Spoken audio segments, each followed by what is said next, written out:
Hello friends, मैं सान्या पांडे स्वागत करती हूँ आपके अपने चैनल शालिनी बियॉन्ड स्टडी में।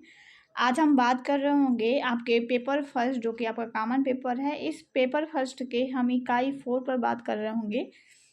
इसके पहले मैंने आपको कंप्लीट यूनिट 3 तक के जितने भी इम्पोर्टेंट टॉपिक्स थे उन सभी पर आपको एक रिवीजन क्लास प्रोवाइड करवा रखी है। अगर अभी तक नहीं देखा है तो एक बार आप उन सारे क्लासेस को ज़रूर देखिएगा, उससे आपको बहुत ज़्यादा बेनिफिट मिलेगा। अगर आपका इस पेपर में बैक लगा है या फिर आप इस पेपर का रिवीजन कर रहे हैं अपने फाइनल एग्ज़ाम के लिए, तो आप दोनों के लिए जो है आप ये वीडियो देख सकते हैं। इम्पॉर्टेंट जो भी टॉपिक्स होंगे उन सभी पर डिस्कस करेंगे। और जैसे ही आपका ये पेपर ख़त्म हो जाएगा तो 4 यूनिट पढ़ाने के बाद 5th यूनिट को मैं थोड़ा सा रोक करके आपको पढ़ाने का प्रयास करूँगी। और कंप्लीट 4 यूनिट के जितने भी एमसीक्यू टाइप क्वेश्चन होंगे, जितने भी आपके वन लाइनर क्वेश्चन हो सकते हैं और जितने भी ट्रू एंड फॉल्स वाले क्वेश्चन बन सकते हैं, अपनी तरफ से आपको कम से कम 200 क्वेश्चनों की ऐसी पीडीएफ मैं आपके साथ जो है वो शेयर करने वाली हूँ। तो इसके लिए जो है आप लोग चैनल से जुड़े रहिएगा कि मैं आपको 50-50 क्वेश्चन की सीरीज करके या 25-25 क्वेश्चनों का जो है एक कॉम्बो पैक बना करके मैं आपको जो है वो वीडियो के माध्यम से भी समझा दूँगी और उसका पीडीएफ भी मैं आपको अवेलेबल टेलीग्राम चैनल पर करवा दूँगी। तो अभी तक अगर टेलीग्राम चैनल से आप नहीं जुड़े हैं तो आप जुड़ जाइएगा और बहुत जल्द मैं आपको ये चीज़ें जो है वो आपको प्रोवाइड करवाने वाली हूँ। हम इकाई 4 पे, जो कि हमारा प्रारंभिक पहचान और हस्तक्षेप है, इसमें 4.1 पे इस वीडियो में डिस्कस करेंगे कि 4.1 में जो टॉपिक्स दिए गए हैं उसके बारे में हम समझ रहे होंगे। बहुत इजी टॉपिक है, बट एक ऐसा टॉपिक है जो आपके एग्ज़ाम में पूछा ही जाता है। ईजी है बहुत ज़्यादा। आपने बहुत बार इन सारी चीज़ों को सुना भी होगा, हमने भी बहुत बार इन सारी चीज़ों पर डिस्कस कर रखा है कि शीघ्र पहचान क्या है, शीघ्र हस्तक्षेप क्या होता है। तो यही आपको 4.1 में पढ़ना है। इसमें एक एक्स्ट्रा टॉपिक ऐड है जिसे हम ट्विस्ट एक्सेप्शनल चिल्ड्रन कहते हैं। तो इसके बारे में भी आपको जानना है कि 2 बार असाधारण बच्चे हम किसे कहते हैं और ऐसे बच्चों का मैनेजमेंट कैसे किया जाएगा, इसके बारे में जानना है। तो ये है आपका पूरा 4.1 जिसके बारे में आपको पढ़ना है। तो चलिए देखते हैं शीघ्र पहचान क्या होती है। शीघ्र का मतलब होता है जल्दी। ठीक है, ऐसे आप तोड़ के पढ़ेंगे आपको चीज़ें याद रहेंगी। तो शीघ्र का मतलब होता है जल्दी और पहचान का मतलब होता है किसी भी चीज़ को जानना कि वो क्या है। तो शीघ्र पहचान का मतलब हो जाएगा, हम डिसेबिलिटी के परिप्रेक्ष्य में पढ़ रहे हैं तो हम जानते हैं कि शीघ्र पहचान यहाँ डिसेबिलिटी के क्षेत्र में हो जाएगा कि किसी भी विकलांगता का, किसी भी दिव्यांगता का जितनी जल्दी से जल्दी हो सके उसकी पहचान करना। इसके लिए कोई समय निर्धारित नहीं है कि हाँ इतने उम्र में आप पहचान कर लेंगे तो वो शीघ्र पहचान हो जाएगा। लेकिन फिर भी हम मोटा मोटा एक लेके चलते हैं कि बच्चे का जो ये सबसे ज़्यादा गोल्डन पीरियड होता है, मतलब जो बच्चे का क्रिटिकल पीरियड जिसे आप कहते हैं, क्रांतिकाल कहते हैं, उस क्रांतिकाल के पीरियड में अगर हम बच्चे की पहचान कर लेते हैं, जैसे बच्चे के जन्म से लेकर के 5 साल तक या 3 साल तक की अवस्था बच्चे के सर्वांगीण विकास के लिए बहुत ज़्यादा इम्पॉर्टेंट होती है।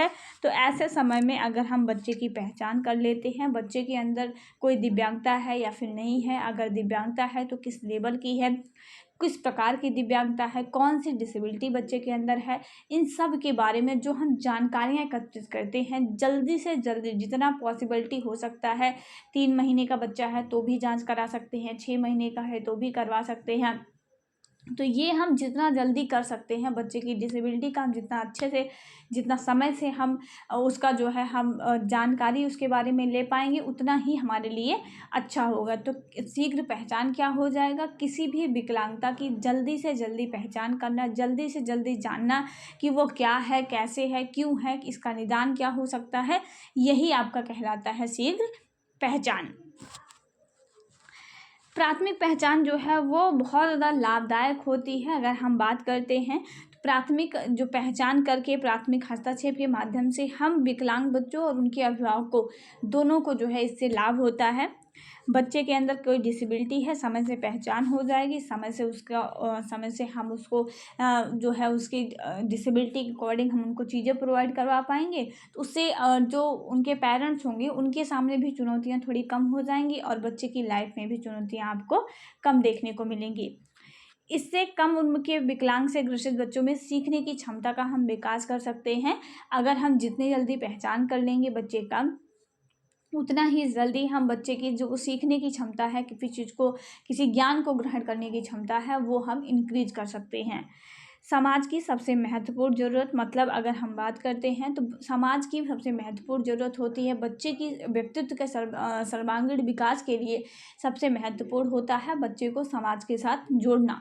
तो अगर हम समय से पहचान कर लेते हैं बच्चे की, तो हम उसको उसके समाज के साथ जोड़ने में भी अपनी भूमिका दे पाएंगे।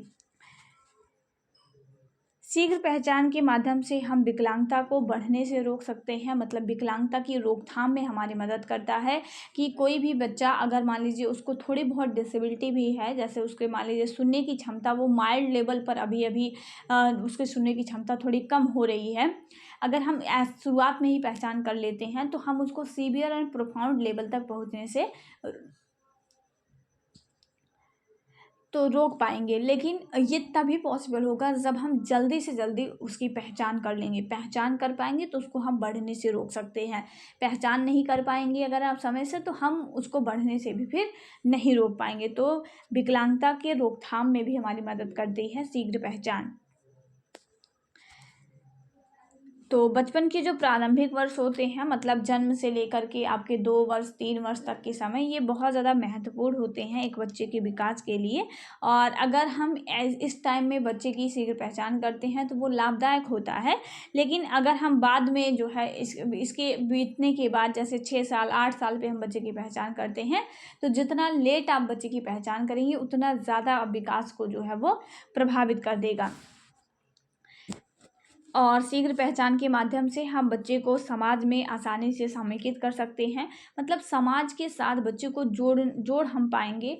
और वो बेहतर तरीके से उसके जुड़ाव को हम मजबूत तब कर सकते हैं जब हम समय से पहचान कर लें। छोटी उम्र के बच्चे में ही अगर हम पहचान कर लेते हैं, जैसे मान लीजिए 2 महीने 3 महीने या 5 महीने का बच्चा है या साल 2 साल का बच्चा है, तो ऐसी छोटी उम्र में अगर हम बच्चे की पहचान कर लेते हैं कि ठीक है ये बच्चा श्रवण बाधित है, तो ऐसी छोटे उम्र के बच्चों के लिए हम उसके नीड के अकॉर्डिंग उसको चीज़ें प्रोवाइड करवा करके, जैसे अगर वो नहीं सुन पा रहा है तो कोक्लियर इम्प्लांट करवा दिया जाए। उसके बाद जो है बच्चे को अगर उसके लेवल के अकॉर्डिंग अगर कोक्लियर इम्प्लांट नहीं पॉसिबल है तो फिर उसके नीड के अकॉर्डिंग हम उसको हियरिंग एड दिलवा सकते हैं। तो ये सारे क्रियाकलाप कर करके हम बच्चे को उसके समाज के साथ जोड़ सकते हैं और समाज की मुख्य धारा के साथ हम उसको जोड़ सकते हैं। लेकिन तभी कर पाएंगे जब हम पहचान कर लेंगे, समस्या के बारे में पता रहेगा, तो उसका हम निदान करके हम बच्चे को बेहतर से बेहतर ज़िंदगी जो है वो प्रोवाइड करवा सकते हैं। और अगर हम समय से पहचान कर लेते हैं तो बच्चे के अंदर की जो हीन भावना होती है, जैसे अगर हम बात करते हैं तो जो डिसेबल पर्सन्स रहते हैं, अगर वो क्या होता है कि उनके अंदर एक हीन भावना हो जाती है कि मैं ही ऐसा क्यों हूँ, भगवान ने मुझे ही ऐसा क्यों बनाया, मेरा ही कोई पाप होगा। या फिर दूसरे लोगों को देख करके ग्लानि महसूस करना कि मैं ऐसा क्यों हूँ जबकि दूसरे लोग नॉर्मल हैं। तो इस तरह की भावनाएं उनके मन में रहती है। अगर हम समय से पहचान कर लेते हैं तो हम समय से उसका निदान करेंगे और निदान के माध्यम से बच्चे को जो है, बच्चे के अंदर की जो ये हीन भावनाएं हैं, इनको हम थोड़ा कम कर सकते हैं। तो ये आपके विकलांगता की, मतलब जो आपके शीघ्र पहचान थे, इसके कुछ महत्व थे। आपको मोटा मोटा याद रखना है कि अगर हम बच्चे की जल्दी से जल्दी पहचान कर लेते हैं तो बच्चे का भावात्मक क्षेत्र हम मजबूत कर सकते हैं, बच्चे का शैक्षिक क्षेत्र हम मजबूत कर पाएंगे, बच्चे का संज्ञानात्मक विकास में भी हम मदद कर सकते हैं, बच्चे को अच्छी तरह से सीखने में हम मदद करा सकते हैं, बच्चे की मुख्य धारा में जोड़ने में हम मदद करा सकते हैं। ध्यान से मेरी बात एक सुन लीजिएगा आप लोग। आप जब भी लिखें तो ये जो टॉपिक्स मैं आपको, मतलब जो ये पॉइंट चीज़ें मैं आपको बता रही हूँ कि बच्चे का शैक्षिक विकास कर पाएंगे, बच्चे का संज्ञानात्मक विकास कर पाएंगे, सामाजिक विकास कर पाएंगे, उसका संवेगात्मक विकास कर पाएंगे, ओवरऑल बच्चे के व्यक्तित्व का विकास कर पाएंगे, व्यवसायिक क्षेत्र में बच्चे को हम अच्छा कर सकते हैं। तो इनको आप नोट डाउन कर लीजिए। ये जो पॉइंट मैं आपके साथ डिस्कस कर रही हूँ इनको आप नोट डाउन कर लीजिए। देखिए, जब आपसे लॉन्ग टाइप के क्वेश्चन आपसे पूछे जा रहे हैं तो इन पॉइंट्स को आप हेडिंग्स के तौर पे यूज कर सकते हैं और हेडिंग्स के तौर पर यूज करके फिर आप डिटेल में अपनी लैंग्वेज में जो भी चीज़ें आपकी समझ में आया है, अभी तक आपने जो भी पढ़ा है, उन सब चीज़ों से उसका निचोड़ निकाल करके आपको वहाँ पे लिख देना है। ठीक है। तो इससे क्या होगा कि जब ज़्यादा से ज़्यादा हेडिंग्स दे करके हम चीज़ों को लिखते हैं, ज़्यादा से ज़्यादा चीज़ों को हाईलाइट करके हम लिखते हैं, तो एग्जामिनर का ध्यान उसी पर जाता है। और अगर आपने अच्छा कंटेंट लिखा हुआ है तो वो आपको बेहतर मार्क्स जो है वो देता है। तो हमेशा कोशिश करिए कि जो ये पॉइंट पॉइंट चीज़ें आपको बताई जा रही हैं, बच्चे के संज्ञानात्मक विकास, उसका शैक्षिक, मनोवैज्ञानिक, उसका बच्चे का शारीरिक विकास भी हम कर सकते हैं। ठीक है, मतलब ओवरऑल हम कहें कि बच्चे के सर्वांगीण विकास में हम मदद कर सकते हैं अगर हम उसका क्या है करें, समय से उसकी पहचान कर लें। तो ये चीज़ें आपको ध्यान रखनी है और एग्जाम में ये सारी चीज़ें आपको नोट डाउन करके लिख देना है। तो शीघ्र पहचान से लाभ क्या होगा, अभी आपने उसके महत्व पढ़े, तो मुझे नहीं लगता आपको लाभ बताने की ज़रूरत होगी। लाभ भी यही होगा कि देखिए हमारा जो उद्देश्य होता है, ठीक है, तो उसको हम प्राप्त करने में हमारी जो शीघ्र पहचान होता है वो हमारी मदद कर सकता है। मानसिक क्रिया एवं व्यक्तित्व के दृष्टिकोण में नहीं, वरन अभिभावकों एवं संरक्षकों को भी बच्चे की क्रियाओं में जो है कमी एवं कार्यक्रम बनाने में जो है वो लाभ मिलता है। एक जो भी मतलब मान लीजिए कोई भी प्रशिक्षक है या माता पिता हैं, अगर शीघ्र पहचान हो जाती है बच्चे को, तो बच्चे के लिए क्या बेहतर से बेहतर किया जा सकता है, इसके लिए एक प्लान क्रिएट करने में भी जो है वो हमारी मदद करता है शीघ्र पहचान। हमें पता ही नहीं होगा कि डिसेबिलिटी क्या है, मतलब क्या कौन सी डिसेबिलिटी बच्चे के अंदर है, समस्या क्या है, अगर यही नहीं पता है तो हम उसका कभी सलूशन नहीं निकाल सकते हैं। किसी भी प्रश्न का जवाब तभी दिया जा सकता है जब प्रश्न हमारे सामने हो। प्रश्न ही नहीं है तो फिर उत्तर किस बात का। ठीक है, तो इस बात को ध्यान रखिएगा। तो अगर हम शीघ्र पहचान करते हैं, हमारे सामने समस्या आती है, तो टीचर या जो भी ट्रेनर्स हैं या जो भी अभिभावक गण हैं, उनके लिए एक प्लान क्रिएट करना कि किस तरीके से हम बच्चे का सर्वांगीण विकास कर सकते हैं, इसमें शीघ्र पहचान हमारी मदद कर देता है। शीघ्र पहचान हो जाने से बच्चे को समय अनुसार उपचार, शिक्षण, प्रशिक्षण, परामर्श एवं निदान के लिए उचित कदम जो है वो उठाए जा सकने में जो है वो लाभ मिलता है।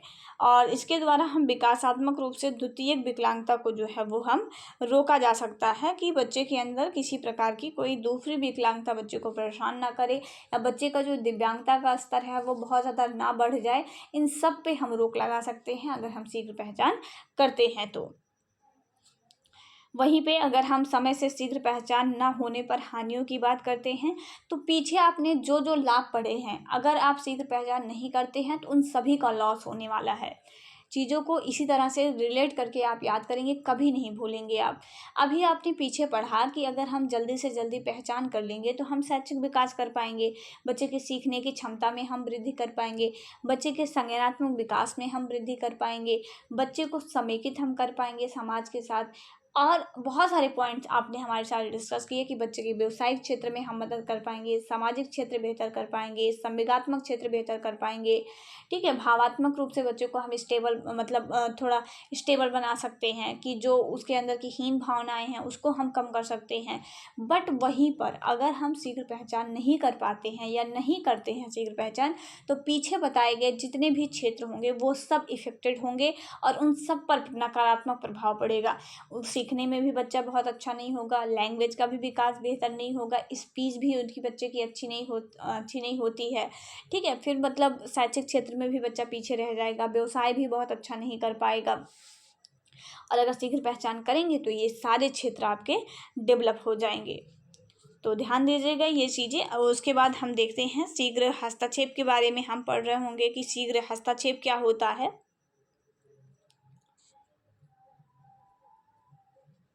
जितने भी इंपॉर्टेंट फैक्ट्स होंगे वो सारे बताए जाएंगे, इसके लिए परेशान ना होइएगा। अगर बुक्स की कुछ पेजेस को छोड़ा जा रहा है तो इसका सीधा सा मतलब है कि उसमें ऐसा कुछ भी नहीं है जो आपको बहुत ज़्यादा उसको समझाने की ज़रूरत है।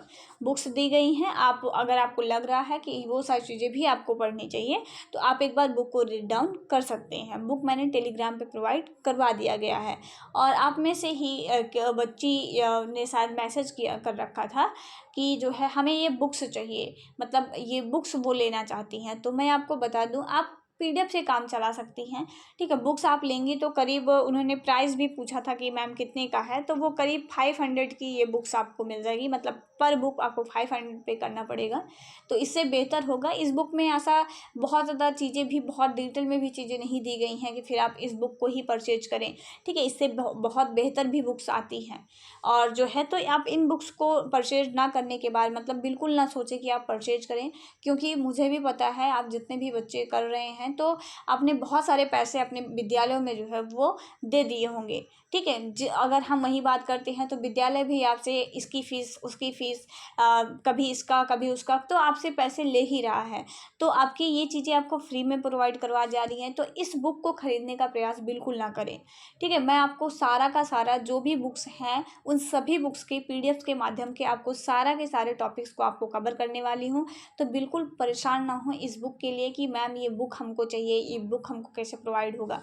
ठीक है, तो आप लोग पीडीएफ दिया गया है, उस पीडीएफ को अगर आप चाहें तो प्रिंट आउट निकलवा सकते हैं, सस्ता भी पड़ेगा और सेम भी चीज़ें आपको मिलेंगी, उसमें किसी प्रकार की कोई दिक्कत नहीं है। तो इसका प्रिंट आउट निकलवा सकती हैं और बढ़िया तरीके से अपनी आप तैयारी कर सकती हैं। अगर आपको लेना ही है तो जो एमसीक्यू टाइप क्वेश्चन होते हैं उनकी बुक्स आप ले लीजिए। ठीक है, तो वो आपको ज़्यादा बेनिफिट रहेगा। इसको पढ़ने से अभी आपको कोई बेनिफिट जो है वो ज़्यादा नहीं होने वाला है, क्योंकि चीज़ें मैं आपके साथ कवर कर ही रही हूँ और पीडीएफ आपको मैं दे ही रही हूँ, तो फिर आपको ये बुक्स लेने की ज़रूरत ही क्या है। बाकी अगर आप लेना चाहते हैं तो फिर आप कमेंट करके बताइएगा, मैं आपको बता दूँगी कि आप कैसे परचेज कर सकते हैं। हम ईयरली इंटरवेंशन पढ़ रहे हैं। ईयरली इंटरवेंशन क्या होता है, आपसे एक सवाल पूछा गया था आपके एग्ज़ाम में ही कि शीघ्र हस्तक्षेप जो होता है वो किस क्रिया के बाद शीघ्र हस्तक्षेप की क्रिया अपनाई जाती है। तो ध्यान दीजिएगा, अभी पीछे आपने शीघ्र पहचान पढ़ा, तो शीघ्र पहचान की क्रिया के बाद ही हम शीघ्र हस्तक्षेप की जो क्रियाएं हैं उसे हम अपनाते हैं। जब तक हमें पता ही नहीं होगा समस्या क्या है, हम उसका कोई समाधान नहीं कर सकते हैं। तो शीघ्र पहचान हमें बताता है कि समस्या क्या है, क्या कौन सी डिसेबिलिटी है, किस लेवल की डिसेबिलिटी है। तो उसी डिसेबिलिटी के आधार पर हम फिर शीघ्र हस्तक्षेप की क्रिया अपनाते हैं। आप सोच रहे होंगे शीघ्र हस्तक्षेप क्या है। शीघ्र हस्तक्षेप का मतलब होता है समस्या के पता होने के बाद जल्दी से जल्दी उस समस्या को निपटाने का प्रयास करना, मतलब उस समस्या से निपटने का प्रयास करना। बच्चा नहीं सुन पा रहा है, आपको पता चला है, अब आप क्या करेंगे कि जितना जल्द ज़्यादा हो सकता है बच्चे के लिए हियरिंग एड दिलवाना, स्पीच थेरेपी दिलाना, लैंग्वेज का डेवलपमेंट करवाना, वो सारी चीज़ें आप उसके साथ अपनाएंगे। तो यही प्रक्रिया आपकी शीघ्र हस्तक्षेप कहलाती है। शीघ्र पहचान के बाद ही स्टार्ट होती है शीघ्र हस्तक्षेप। तो इस बात को भी आप ध्यान रखिएगा। जिस तरीके से आपने शीघ्र पहचान के लाभ पढ़े, शीघ्र पहचान की हानियाँ पढ़ी, सेम वैसा ही आपको शीघ्र हस्तक्षेप में देखने को मिलेगा, कुछ भी एक्स्ट्रा नहीं है। ठीक है, मेरी बात ध्यान से सुनिए, इसमें ऐसा कुछ भी नहीं है। वही बच्चे का विकास आप करेंगे शीघ्र हस्तक्षेप के माध्यम से, हम बच्चे का विकास करते हैं। जो जो चीज़ें आपने पॉइंट वाइज हमारे साथ पीछे डिस्कस की है, सेम वही चीज़ें आपको इसमें रिपीटेड लिखना है। ठीक है, तो मैं इसको इन चीज़ों को आपको दोबारा से बार बार समझाने का प्रयास बिल्कुल नहीं करूँगी कि मैं आपको ये चीज़ें दोबारा समझाऊँ, क्योंकि अगर मैं आपको यही चीज़ें बताऊँगी तो वही पीछे वाली चीज़ें मैं यहाँ भी आपसे रिपीट करूँगी। तो पीडीएफ मैं इसका यूनिट 4 का, मैंने वैसे तो पूरा ही पीडीएफ आपको दे दिया है, बट यूनिट 4 का पीडीएफ मैं आपको अलग से, ये वीडियो ख़त्म होने के बाद मैं आपको जो है वो आपके टेलीग्राम चैनल पर आपको पीडीएफ प्रोवाइड करवा दूँगी। तो एक बार आप इन पीडीएफ्स को, शीघ्र पहचान मैंने आपको बता ही दिया है, तो शीघ्र हस्तक्षेप बिल्कुल शीघ्र पहचान से जुड़ा हुआ है, तो आप लोग शीघ्र हस्तक्षेप वहाँ से पढ़ लीजिएगा एक बार। कहीं पे कोई दिक्कत होती है तो आप कमेंट कर सकते हैं। आप वीडियो के नीचे कमेंट करेंगे कि मैम शीघ्र हस्तक्षेप की ये जो आप पीछे पेज छोड़ते चले जा रहे हैं, आप मुझे वो भी समझा दीजिए, तो मैं आपको वो भी समझा दूँगी। ठीक है, बाकी मुझे पूरा भरोसा है आप लोग सब इंटर करके और जो है ग्रेजुएशन करके आए हुए बच्चे हो, तो ये सारी चीज़ें आपको अच्छे से पता हो जाएंगी, समझ में आ जाएंगी, लेकिन तभी जब आप 2-3 बार इन चीज़ों को ठीक से पढ़ लोगे तो पढ़िएगा। ये कुछ 3-4 पेजेज हैं जिन्हें मैं आपके लिए छोड़ दे रही हूँ, आप इन चीज़ों को पढ़िएगा। इसमें कोई चीज़ ऐसी नहीं है जिसमें मैं अपना टाइम वेस्ट करूँ और आपको ये चीज़ें बार बार समझाऊँ। और यहाँ समझाने लायक आपका जो अगला टॉपिक आता है, मतलब अगला टॉपिक है द्विबार असाधारण बच्चे, मतलब असाधारण बच्चे, ट्विस्ट एक्सेप्शनल चिल्ड्रन कहते हैं इसको हम। क्यों कहते हैं इसको हम ट्विस्ट एक्सेप्शनल चिल्ड्रन, और कौन होते हैं ट्विस्ट एक्सेप्शनल चिल्ड्रन, इसके बारे में समझेंगे। सबसे पहली बात जो ध्यान में रखनी है वो रखिएगा कि इसको प्रदर्शित करने के लिए हम टू और स्मॉल ई और टू या कैपिटल ई, इन दोनों का ही प्रयोग करते हैं।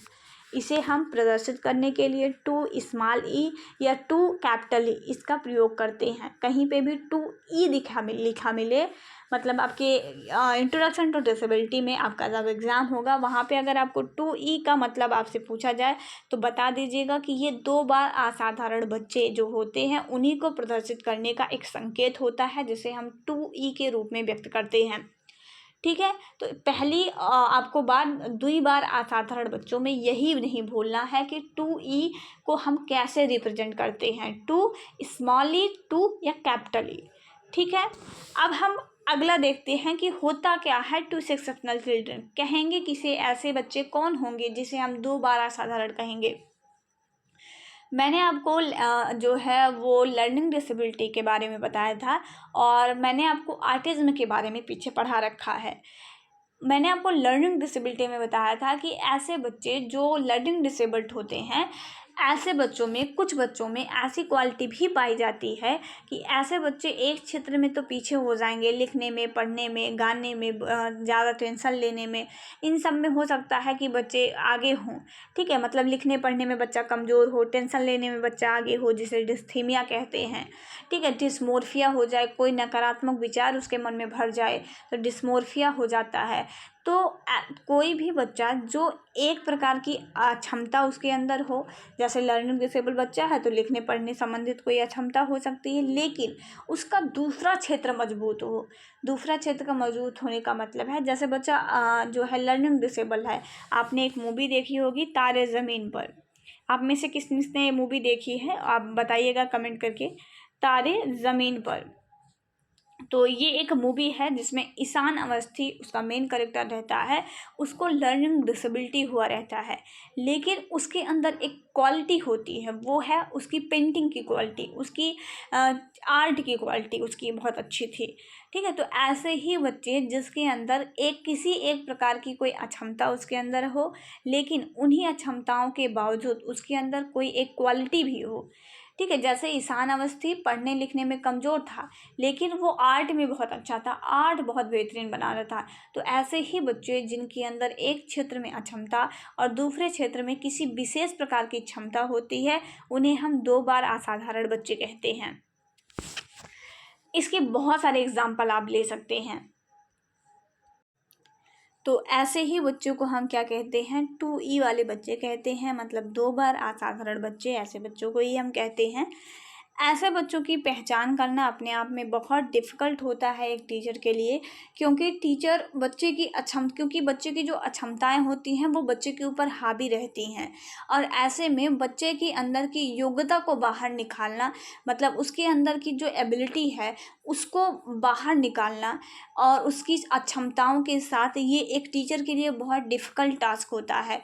बच्चे का कोई एक क्षेत्र तो कमज़ोर रहता है, लेकिन कोई दूसरा क्षेत्र उसका मजबूत हो जाता है। ऐसे बच्चे बौद्धिक रूप से आपको कमज़ोर भी नज़र आएंगे, मतलब कुछ ऐसी डिसेबिलिटियों में ऐसे बच्चे बौद्धिक रूप से तेज़ भी बहुत हो सकते हैं, बौद्धिक रूप से कमज़ोर भी हो सकते हैं।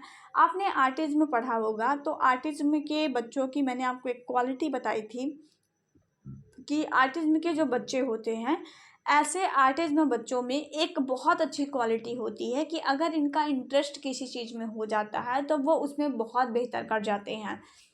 तो ऐसे ही ऑटिज़्म के बच्चे जो ऑटिज़्म से तो ग्रसित हो, उनके अंदर ऑटिज़्म की अक्षमताएं हो, लेकिन वो उनका दूसरा कोई क्षेत्र बहुत अच्छा हो, जैसे मैथ उनका बहुत अच्छा हो, आर्ट उनका बहुत अच्छा हो, साइंस में बहुत अच्छे हों, तो ऐसे बच्चों को भी हम क्या कहते हैं, 2 बार असाधारण बच्चे कहते हैं। 2 बार असाधारण क्यों कहते हैं? एक बार असाधारण अपनी अक्षमताओं की वजह से, और दूसरी बार असाधारण अपनी मतलब अद्भुत जो उनकी अगर हम कह सकते हैं योग्यता है, उसकी वजह से।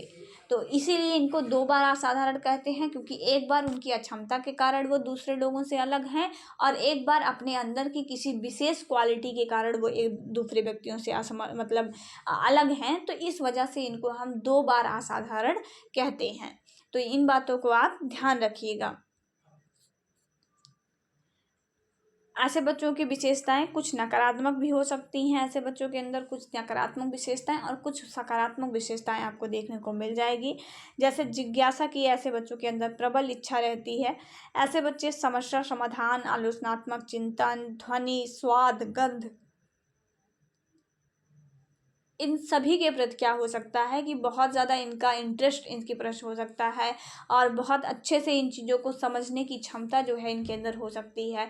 समस्याओं को समाधान करने की क्षमता बहुत अच्छी हो सकती है। किसी भी टॉपिक पर आलोचनात्मक तरीके से, क्रिटिकल तरीके से बोलने की क्षमता इनके अंदर बहुत हो सकती है। तो ये सारे लक्षण इनमें नज़र आते हैं। जैसे जिज्ञासा ऐसे बच्चों की बहुत प्रबल हो सकती है। चीज़ों को सीखने का इनके अंदर ललक हो सकती है कि हाँ मुझे सीखना है। ठीक है, जैसे आर्टिज्म वाला बच्चा है, अगर उसका इंटरेस्ट हो गया मैथ में, तो वो फिर मैथ को उसको सीखना है, हर हाल में उसे मैथ की हर बुक्स को सॉल्व करना है, उसके बारे में ज़्यादा से ज़्यादा जानकारी लेनी है। तो ऐसे बच्चे दिखाते हैं। उसके बाद खराब सामाजिक कौशल भी ऐसे बच्चों में देखने को मिल जा सकता है। रुचि के क्षेत्र में गहराई से ध्यान केंद्रित करने की मजबूत क्षमता देखने को मिल जाती है कि जिस तरफ इंटरेस्ट है उसमें एक विशेष प्रकार की रुचि। अंतर्निहित तनाव, उबर प्रेरणा की कमी ऐसे बच्चों में आपको देखने को मिल जाएगी। ऐसे बच्चे तेज़ी से सीख भी सकते हैं, धीमा भी सीखना हो सकता है, मजबूत यादें हो सकती हैं, बड़े बड़े शब्द संग्रह को जो है वो कैच कर सकता है, याद कर सकता है बड़ी बड़ी चीज़ों को। तो कुछ इनके अंदर विशेषताएं हैं, तो कुछ इनके अंदर जो है वो आपकी हानियाँ भी होती हैं। तो इसी वजह से इनको हम ट्विस्ट एक्सेप्शनल जो चिल्ड्रन हैं उनके नाम से जो है वो हम जानते हैं। तो ये आपका आज का टॉपिक था जिसमें हमने शीघ्र हस्तक्षेप और शीघ्र पहचान और 2 बार असाधारण बच्चों के बारे में देखा। नेक्स्ट टॉपिक में हम आपको इसका अगला पार्ट जो है वो प्रोवाइड करवाएंगे। आज के लिए बस इतना ही। बने रहिएगा चैनल के साथ और पसंद आए तो लाइक शेयर एंड सब्सक्राइब जरूर करिएगा, अपने दोस्तों तक शेयर करिएगा ताकि कोई भी ऐसा बच्चा जो अगर विद्यालय जाकर के नहीं पढ़ पा रहा है तो वो इन सीरीजों के माध्यम से अपना रिवीजन जो है वो घर बैठे कर सके। तो तब तक के लिए अपना ख्याल रखिएगा। जय हिंद, वंदे मातरम।